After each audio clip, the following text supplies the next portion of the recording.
Well, hello, writers. Welcome to episode number 368 of How Do You Write? I'm Rachael Herron, and I am so thrilled that you are here with me today as we are talking to Kelcey Ervick. This is a fantastic chat about giving ourselves permission. It's about allowing some narrative distance and what that means and what that looks like. And you're going to thoroughly enjoy that. So please stick around for the interview that is coming up. I do have to say in advance, sorry for some of the spaces in the recording. Sorry for some of the gaps. We were having some internet difficulty, so just take a deep breath and breathe through them. They will correct themselves and we will be right on track, and it would be too hard to edit them into something that makes better sense. So it's a practice in accepting the world as it is, which, honestly, I hate to do, but the vast majority of the interview is just fine. So stick around for that with that little warning. What has been going on around here? Well, little Professor Junebug got kicked out of daycare. Daycare was really the best thing in my life. And she can't go to it anymore because she's a dog that goes from 0 to 100 and does not come back down.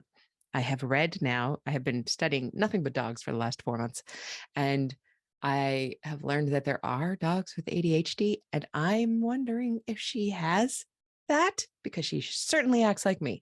0 to 100 and no time in between. She loves being around other dogs. But she plays and plays and plays, and you can't turn the play off. They can't turn the play off. We can't turn the play off. It requires separation to bring her down, and doggy daycare can't do that. And also, I am worried that it was doing her more harm than good, having to deal with that frustration. She does have reactivity. She is a frustrated greeter in terms of reactivity. Y'all, there are so many people in these reactivity dog training forums that I have been living in for months that are now dog trainers because they got a reactive dog and now know so much about dogs. And I feel like I am definitely not an expert, but I know 4,000 times the amount I did about dogs. We've always had dogs. This is our first reactive dog, and it is a lot to handle. We are learning about management and engagement and disengagement, and we're using so many tools. And if anybody has more tools, feel free to email me. But we're using BAT 2.0, and we're using LAT, and all of these things I didn't know about, but she's doing great. She's such a good girl, and she wants to do the right thing, and she's so trainable and learns so quickly and is so kind and nice. And she doesn't understand when her brain just loses it. And I swear to you, she's like my heart in a dog. She is me as a kid. She might be me as a 50-year-old too. I'm not quite sure. She's trying so hard. So I'm just glad that we are able to give her the time necessary to train. I did love my Mondays and my Wednesdays. My Wednesdays and my Fridays, when it was just so quiet and she was running so hard, and then she came home so tired, but it is not to be. So honestly, it was very expensive too. And we're a little bit house poor while I was still unemployed. So it's a relief financially not to do that. And it just means more time with the dog, with the puppy, who is now 9 months old, firmly into adolescence. And I think about her a lot. It has been so fun and also difficult. But this morning, I have to report, I came into my office and she was just losing her cabbage and rather awful. And I gave her, an antler to chew on, and she settled herself. And I managed to do my 500 words of writing, which turned into 800 words. And then she was so good. And she was actually having a little snooze, a little snore. She had a little barking, chasing cars on her bed next to my desk, which is not common. It's really, really hard for her to settle, even though we're training and capturing calm settles. We're doing all that work. But it's hard for her, and I didn't want to move. I wanted to keep tippity tapping. And so I just swung right into my daily work, my actual deep work. And I did my full deep work while she was right next to me, snoozling like a little snore bug. And it was so nice and so enjoyable. So in those moments, I can see the dog that she will become with a little bit more time. It just takes time, right? Just takes growing up. But it is a lot. It is a lot. So speaking of the deep work, I did manage to finish revising those gosh darn first 3 chapters of The Fix, which is 18,000 words, and it required a whole new edit. I've mentioned this before, but mashing together chapters that were completely separate. And I have turned them over to my most trusted beta reader. I do have a couple of them in my back pocket before I send it to my agent, just because I've been staring at these chapters for so long before the first revision and then now, and I can't see the forest for the trees, or the forest for the wood, as they say here. And I think that's funny. And so as soon as I get that back, I will send it to my agent, and then we will talk about doing a proposal. And then I realized while I was doing some journaling that means that if my agent likes what I did with these 3 chapters, it means the other, how many chapters are there? The other 9, 9 plus 3 is 12. The other 9 chapters will have to have the same thing happen to them. But honestly, I think it was hardest to learn how to marry and merge the past tense and the present tense that I had them in. And I think I mentioned this, but I used ChatGPT to change a bunch of the stuff that I had in past tense, but I needed in present tense for what I was doing with it. I asked ChatGPT to do it, and it did it perfectly. It was so enjoyable to have all of that minutia done for me instantly. That was enjoyable. So I will have to do that then. But that is not today. That is not what I have to do today. I have, that was a very major thing off of my to be done list. That felt good. So that is what has been going on around here. And I think that's all I've got for you today. I hope that you are getting some of your writing done. Oh, I know it. I had one other little thing that I wanted to share with you. In Rachael Says Right, every week I have a weekly quote, and I wanted to share this one with you this week because it's just kind of been rocking my world. Brenda Euland wrote a book called If You Want to Write. It was the very first writing book I ever got. It's a very old book, and it's a lovely book. And this quote is from that. And Brenda Euland, which is Ueland, says, "I learned that you should feel when writing, not like Lord Byron on a mountaintop, but like a child stringing beads in kindergarten, happy, absorbed, and quietly putting one bead on after another." And that has been how my writing has been feeling lately. It just feels good and absorbing and interesting, not frenetic, not upsetting, just like a very nice, solid place to be. And that is possibly because I'm in deep and late revision, right? This book has been done for a long time, and now I'm doing new things to it. But that feeling of just slipping one bead on after another. And then after I work for 45 minutes or an hour, I get up and I make another cup of tea, or I wander around the house, and then I go back and do another little session. And it just feels nice. So what I wish for you, my writing friends, is not the terrifying exhilaration of being high on the mountaintop, or the feeling of being too deep in a place where you feel like you might drown, but being exactly where you should be, doing the work of your heart, one word at a time, stringing them together into these beautiful things, necklaces, beaded mats, whatever it is you're making with those beads. I wish that you are captured by that and that it feels good while you're in there. All right, let's jump into the interview with Kelcey. Kelcey Ervick is the author and illustrator of the graphic memoir, The Keeper: Soccer, Me, and the Law That Changed Women's Lives, which is her 3rd book. Kelcey's stories, essays, and comics have appeared in The Rumpus, The Believer, Washington Post, LitHub, and elsewhere. She has a Ph.D. from the University of Cincinnati and is a professor of English and creative writing at Indiana University, South Bend. Please enjoy this interview, you all. Here we go. Well, I am so pleased to welcome you to the show today. Will you please share your name and your pronouns with us? Yes, I am Kelcey Ervick, and she, her pronouns. Welcome to the show. I am so excited to talk to you for a multiple of reasons. But I loved your book this is a graphic novel, and I Mm. don't talk to many graphic novelists on the show. This is just not something that comes up that often, and I am incredibly excited to do it. Can I ask you, this is not a question that I sent you, but what came first with you, the writing or the art? Yeah, the I've been a writer for years and years, so just in general, writing came first, Yeah. and I talking about myself as like a writer who started drawing, or and maybe it's more accurate to say came back to drawing. But yeah, I mean, I've been a writer for many years and published books all made from words, and then I started to do painting and collage. And in my last book before this, I had a in the book and was really happy about that. It was accepted as just a text only book, but then I kind of managed to say like, hey, I've got these, little artworks. Could we put them in there? And the editors were like, sure, we'll go with it. And I think just having my work show up, like my visual art show up in my book and even on its cover for the last book was so exciting. Yeah. And then I was just like reading graphic novels and graphic memoirs and comics and getting really into it, and just like,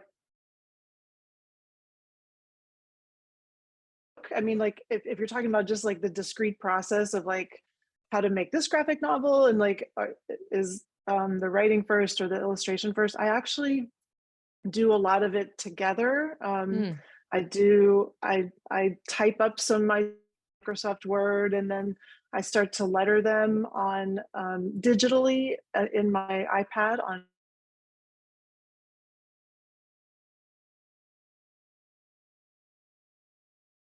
I've done elsewhere, but I do the lettering all digitally. And as soon as I start doing that, I realize I have to cut almost everything I wrote, just to condense and compress. And then I figure out like what goes into goes into a speech bubble, or what goes into just like narrative captions. Um, and then I start working in a little sketch of something to see how it might lay out. And then I go back to the text and I go back. So it's a lot of back and forth, but That sounds so incredibly fun. I am kind of a wannabe artist who pretty much, I'm pretty confident I will never be an artist, but I'm married to an artist, and I've been trying to do a graphic novel with her for forever. And I've already written it. She just needs to do the art, and it probably won't happen. But Oh, but I then hope it I does then I though. it would be really cool. But I do play with, this idea. Did you take classes on how to lay out? Because that's another art of its own. It's just the layout of it. How did you learn about Yeah. that? Yeah. Um, I mean, I have taken a number of classes just kind of like online, and because like with Hmm. the Yeah. pandemic when kind of everything went to Zoom, I mean, I was like doing class after class. I'd already done some in-person kinds of things. I've done such a range of like, several years ago doing like local figure drawing classes at the museum, Hmm. to like Zoom classes on like workshops. I did a couple of like week-long workshops at the Center for Cartoon Studies, Oh, all wow. about making graphic narratives. I did a workshop at Tin House in person with other Ooh, graphic narratives makers. Yeah, Kristen Radke taught that, and she's an how amazing cool. teacher and an artist. And so, I mean, I've a book on graphic narratives. It's finally going to come out in July. 28 contributors, and I've been learning from them. Really, I mean, it was part of like how I wanted to learn more. Like, I'm going to edit a book. I'm going to take these classes. I also Wow. started drawing every day, which is a whole other thing we can talk about. But yeah, so specifically in terms of layout, I mean, I was just reading a lot and studying a lot, and taking these workshops and thinking a lot about these things. Um, I think that the trickiest thing for me was actually giving myself permission to my layout in a more traditional comics way, with like a lot of panels on each page, and like a character drawn over and over doing different moments of a sequence or something, and to kind of let myself have pages that were a little more open form, with like Yeah. one illustration or two illustrations, instead of like six tight panels or something like that. And that's partly I was inspired a lot by Myra Coleman, the illustrator, who has these beautiful, her Principles of Uncertainty when it came out. And it just is like these beautiful lush gouache paintings with her lovely quirky handwriting down the side. And it's not comics. She doesn't use like speech bubbles, but I just loved that style. So I try to like bring in some of that with my narrative storytelling. Hers is not so much narrative, it's more like observational and that sort of thing. But Oh, I'll have to check her yeah, out. so I was trying to I mix don't some know things her. up. Yeah, So, she was amazing. let's talk about processing because I love to talk about how people write, where and how, and where, how they get it all done. But you also draw Yeah. every day too. Do you write and draw every day? Um, I I started drawing every day in 2018 and did it like hardcore for 2.5 years. And then when I was working on the book, it was really like I just had to be doing like the book. So I was writing, I was drawing, I was writing, I was drawing. Yeah. Um, and and so now that the book is out, I'm doing a lot of traveling and talking to university groups and book clubs and libraries and that sort of. So I'm doing like more events than I can than is like manageable for daily art and writing. Yeah. But that's okay. I will get back to it. And so yeah, I right now I'm just trying to do like at least a little sketch each day, just like kind of loosey goosey. I have some ideas for some like short form comics that I want to make that I'm thinking about, but right now it's just kind of I'm back to I teach. I'm a professor, so I'm teaching. I'm doing some of these events and that kind of thing. So just trying You're to balancing keep a up. lot, a lot. Yeah. Do you normally draw? What's your medium of choice on a daily basis?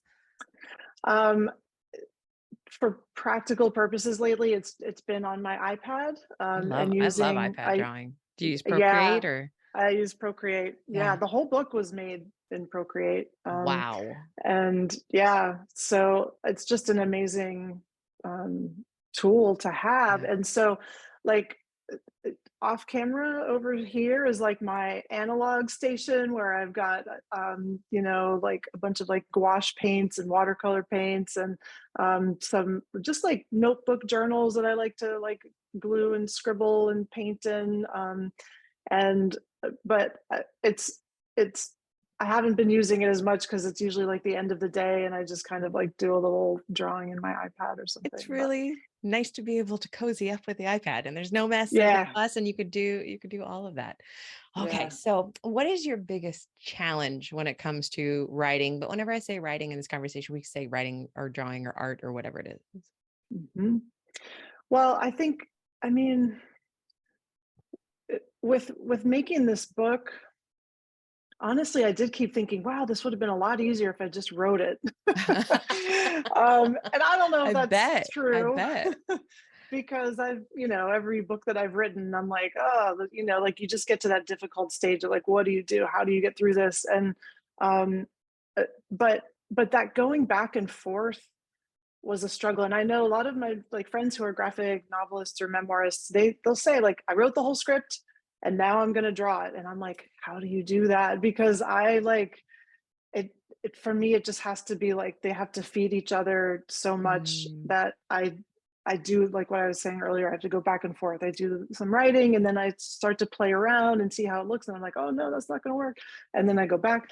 So just in that kind of like back and forth page to page thing. But then I think the biggest struggle for me was just thinking of the overall structure of the book. I mean, I had the idea like through my proposal, I had an idea for three main parts. It basically stayed in that format in terms of content, but I ended up like busting those parts into 13 mm, different chapters, and then I had historical sections that, so I kind of like went chronologically mostly through my own life, like mostly. But then I was weaving in history from like the 1890s and then from the 1960s and 70s with Title IX, and then with the 1920s with early women's football slash soccer. And it was like, well, where do I put that? And I didn't want them to be too close to each other. I wanted them to correlate to what I was talking about in the chapter. Um, or, It in the sounds previous chapter or whatever. So just like structural. it sounds so complex, but also so fun. Yeah. Wow. I'm also kind of new to soccer and everything soccer, but now I live in New Zealand, and I just went to last month I went to the US versus New Zealand like a You showcase did. one. It was pretty Yes. fun. It Oh was my pretty gosh, fun. that's amazing. You got to go in person. I've been like, oh, can I get to New Zealand for the World Cup? Like, oh, I've got 3 tickets to, I mean, three different games that I just oh my gosh. bought because we Oh, have some that's so friends who are super exciting. into it, and they're like this and this and this. I said, okay, they're great. They were like Yes, yes. $30. Oh my It's stupid. It's so God. stupid. Cheap. Like it was ridiculous. Oh, So yeah. that's so cool. Well, you're going to be a super fan by the end of it. And I know more because of your book. Okay, so what is your biggest joy when it comes to writing then? I think I think my biggest joy in writing is just hitting the moment that feels right, Mm, feeling like I'm saying something the way it needs to be said, illustrating it the way it needs to be illustrated, like that. And I don't know, it's just very satisfying, and I, I I, love I that. don't know. I think that's my biggest Yeah, joy. Yeah. when we hit the sweet spot, that's the sweet spot. Yeah. Can you share a craft tip of any sort with us? Yeah. When I think about craft, and I'm teaching like a creative writing fiction Yeah. class right now. I mean, I teach craft all the time. When I do, I talk a lot about a couple of things, but then I'm going to say some other thing that I think is like less crafty, but still really important to me. So like when I teach workshops, or my students at my university, I like to think a lot about the like narrative distance, and like the voice, like the then voice and the now voice. Oh, Um, yes. and That I've is kind of hard and to I talk borrowed about. yeah, I borrowed from Sue Silverman has a great essay in the Field Guide to Flash Nonfiction, where she talks about the voice of innocence and the voice of experience, and like, Mm, especially when you're writing memoir, being able to understand like the voice of the person who was experiencing whatever you're writing mhm. about versus the voice that's processing it now and has wisdom and can make meaning and metaphors out of it. And I think just those distinctions are really important. And then thinking about that in fiction is interesting too, when you're thinking about like, who's the narrator, when, from what distance are they telling this story, what you know what have they learned or understand about it differently, if it's a first person narrator, or if it's a third person or omniscient narrator, like how are they framing this versus like the thing the characters are experiencing. So I feel like that's always like a really like tangible but hard to describe, but important to Yeah. think about kind of craft element. And for me, And it then is. I Oh, I sorry. was just going to ask, like, when do you decide on those things? Because for me, usually I have to play around in a manuscript to figure out what narrative distance I prefer. Unless I go into a novel and I'm like, this is first person present tense, then I know that that character is just going to be in the here and now. She can't know anything else. Yeah, But if it's yeah. not that easy, that is a decision to be made. When do you end up making that decision? Yeah. Well, I think like you were saying, I mean, you kind of got to work it out as you go. Yeah. And because it is the kind of thing that can change. It's not like you decide like, okay, I'm going to write this, Right.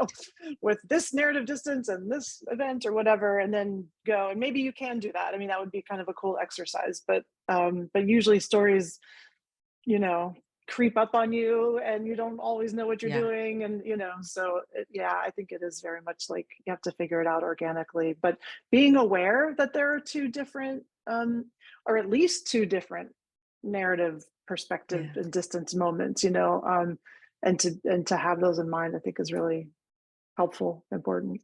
Yeah, it's So tricky. If anybody is like, "Oh my God, I didn't even know about this," Google narrative distance.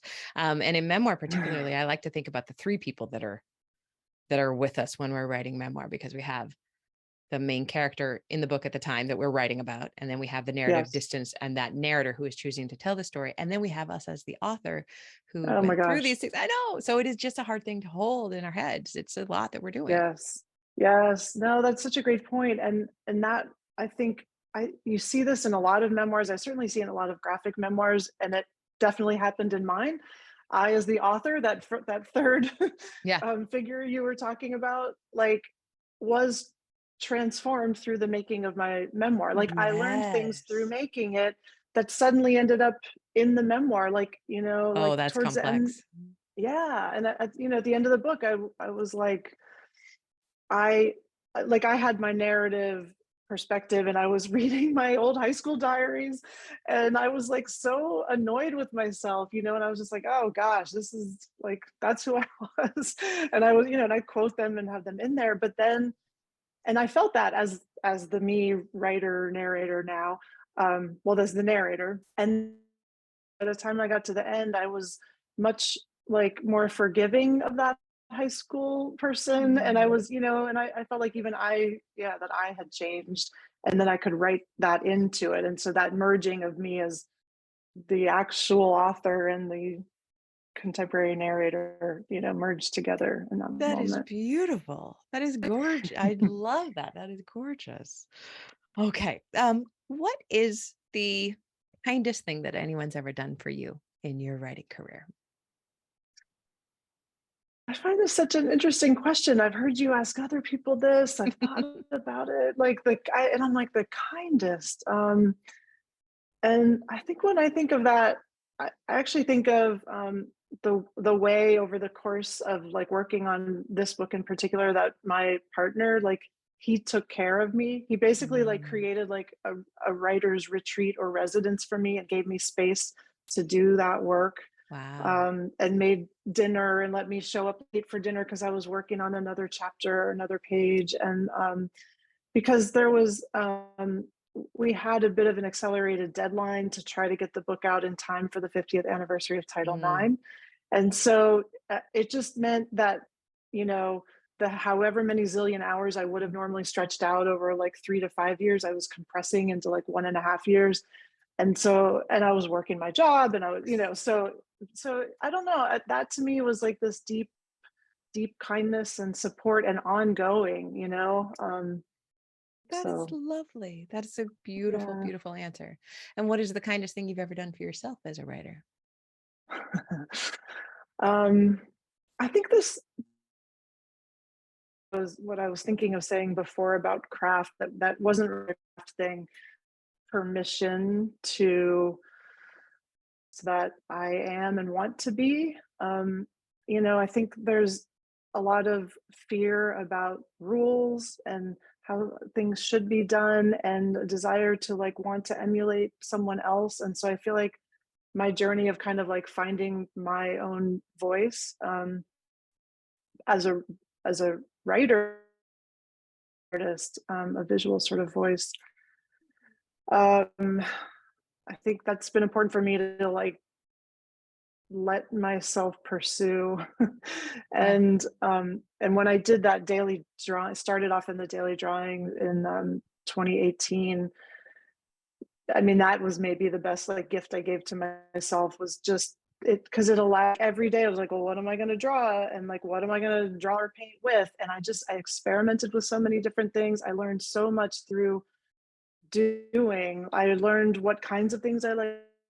I mean, so I do all sorts of things in different styles. But and so yeah, thinking of it related to that craft question, I mean, I really want this for my students and other people that I know are on the writer's journey. Like, I think we just do so much comparing of ourselves to other people, and like, if we get rid of the scarcity mindset, we could just be like, wow, we all do amazing things, and like, let's lean into what we do well and what we are passionate about. And so doing that for myself was important. Yeah. And I think that you said that perfectly. Not we don't ever have to wait for anybody to give us that. But we actually have to actively think about giving ourselves this permission. It's not something that Yeah, we can hope we figure out. We have to do it. We have to give it to ourselves. That is yeah, gorgeous. yeah. That's perfect. What is the best book that you have read recently and why did you love it? Um, I just had like one of those. I read the whole thing on the plane because I kind of bought it because it was short, not because it was short. It was because it was beautiful on the cover. But then, but I also was like, I knew I needed something short. But I was on the plane ride. I read the whole thing on the plane and was like, quietly weeping nose is running, my eyes are watering, and I just felt like, but anyway, it was Foster Keegan, which is she's an Irish writer, and it was a story that was originally published in the New Yorker, and then but it was like pretty long, and like the more expanded version, I guess, was published into a very lovely like novella length book, and I loved the art on the cover. That's what And what was it grabbed called me. I again? mean, Foster by Foster. Claire Keegan. It's just about a young girl who's like a foster child, sort of for a family during summer. I mean, she has her own family, but she goes and stays with another couple over the course of the summer in Ireland. And there's just something so like gentle and lovely about the prose and the story and the relationships that were formed that I don't know. It just took me That by surprise, and it was that great. sounds lovely. And I am going to Yeah. look it up because I've been kind of looking for gentle, beautiful things lately. That's what I've been craving. So thank you very much for that. And Yeah. now, would you please like us to tell us about The Keeper, Soccer Me, and the Law That Changed Women's Lives? Sure. Yeah. So The Keeper is my graphic memoir about growing up in the early years of Title IX. And Title IX, of course, was law in 19. Yeah. Yeah. So I grew up on multiple competitive girls soccer teams. And I look back in the book at my early years before I became a goalkeeper, when I was like desperately wanting to be like a wide receiver in football, but of course couldn't play football because I was a girl. And then I was on early soccer teams that were co-ed soccer teams because they didn't have teams just for girls. And then as time went on in the 80s, I was able to get competitive teams and play in my high school and play for my college. And at the time, I had no idea that the reason those teams even existed was because of Title IX.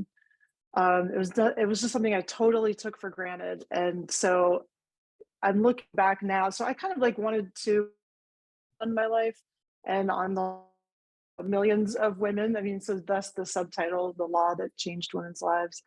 Um, but then um, in doing so and learning more about Title IX, I also learned more about like lady footballers, so women soccer players from like 100 years ago that I had no idea about, that I would have loved to have known about when I was a young girl growing up playing soccer. It would have been so cool. Yeah. Um, and then the other piece of it for me was wanting to, like, so growing up as an athlete, I had a very strong identity as an athlete. And then after college, it kind of ended. My sports career ended. There wasn't really much more for me to do because I wasn't Brianna Scurry, who was going to go on to be the U.S. Women's National Keeper. But that was when I started to become a writer and an artist and professor. And so those are just very different lives. I mean, I talk about how I was the only English major in college who was also a student athlete, so Yeah. that they're often very different identities and worlds. And so I was interested to see and think about how my early years as an athlete shaped me as a writer and what connections they had rather than disconnections. And so it was cool to write about how Vladimir Nabokov had been a goalkeeper and Albert Camus. So, these prominent male writers who I've admired for so long and be like, they were goalkeepers too. But of course they were also men. So we had that's where things differed. And so I think Yeah. about, the similarities, what it means to be a woman athlete, what it means to be a woman artist, and how there's actually so much in common in the two, just being, a woman in a man's world. And you have finally truly put those two things together for yourself. Like this book is where they Yeah. came together. Yes. Oh, Yes. thank you. Thank you so much for sharing this with us. Where can we find you online? I am all over the place. So Kelcey Ervick, last name Ervick. Yeah, .com. I'm that on Twitter. I'm that on Instagram. I've got a Substack, The Habit of Art, that I write about the Ooh, making of art daily. So I'm people gonna can have to check go that out. So jump on that. And that's just at your yeah, website, I'm assuming. you can find it at my Perfect. website. Yeah, yeah. Perfect. Thank you so much for being here. This was truly inspiring. And Thank now I want to you. go draw something. I All hope you right. make that graphic novel.